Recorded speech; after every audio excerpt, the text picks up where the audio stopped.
سوال یہ ہے کہ نمازی نماز پڑھ رہا ہے اور اس کے سامنے شیشہ ہے۔ کئی مرتبہ ایسا ہوتا، اب تو ہماری مساجد میں ہی سامنے فرنٹ پر قبلے کی طرف شیشے لگے ہوتے ہیں، یا باہر صحن میں نماز پڑھتے ہیں تو اس سے جو آگے ہیں یا تو کھڑکیاں ہیں یا پھر دروازے، وہ بھی شیشوں کے ہوتے ہیں، ایلومینیم، اور بیچ میں شیشہ لگا ہوتا ہے۔ اب نمازی نماز پڑھ رہا ہے، سامنے شیشہ ہے اور شیشے میں اپنی تصویر بھی نظر آ رہی ہے،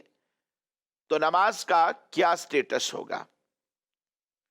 اس حوالے سے عرض یہ ہے کہ بنیادی طور پر شیشے کے سامنے یا کسی بھی کانچ کی چیز کے سامنے کھڑے ہو کر نماز پڑھنا یہ بالکل جائز ہے، لیکن ان کے سامنے کھڑے ہو کر نماز پڑھنے سے اگر اپنا عکس نظر آتا ہو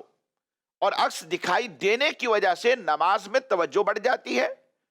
خیالات منتشر ہو جاتے ہیں، خشوع و خضوع میں فرق آتا ہے، تو ایسی جگہ اس بندے کا نماز پڑھنا یہ مکروہ تنزیہی، یعنی ایک ناپسندیدہ عمل ہے۔ ایسی صورت میں اسے چاہیے کہ اس جگہ سے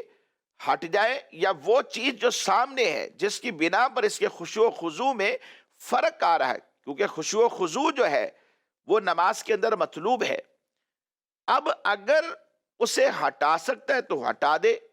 یا اس کے اوپر اگر کوئی کپڑا ڈال سکتا ہے، کوئی پردہ ڈال سکتا ہے تو ایسی صورت بنا لے، تاکہ اس کی جو اپنی تصویر ہے وہ نماز پڑھتے ہوئے اس کے سامنے نہ آئے۔ اللہ تبارک و تعالیٰ سے نماز میں مناجات ہوتی ہے،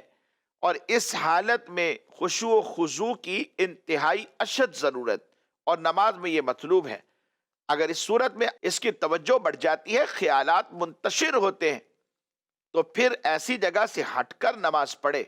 ورنہ کیا ہوگا کہ اسی صورت میں جب یہ اندیشہ موجود ہے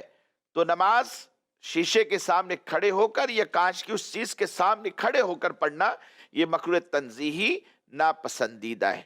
لیکن یہ بات ذہن میں رکھیے گا کہ بنیادی طور پر ایسی کسی چیز کے سامنے کھڑے ہو کر نماز پڑھی تو یہ نماز ہو جائے گی۔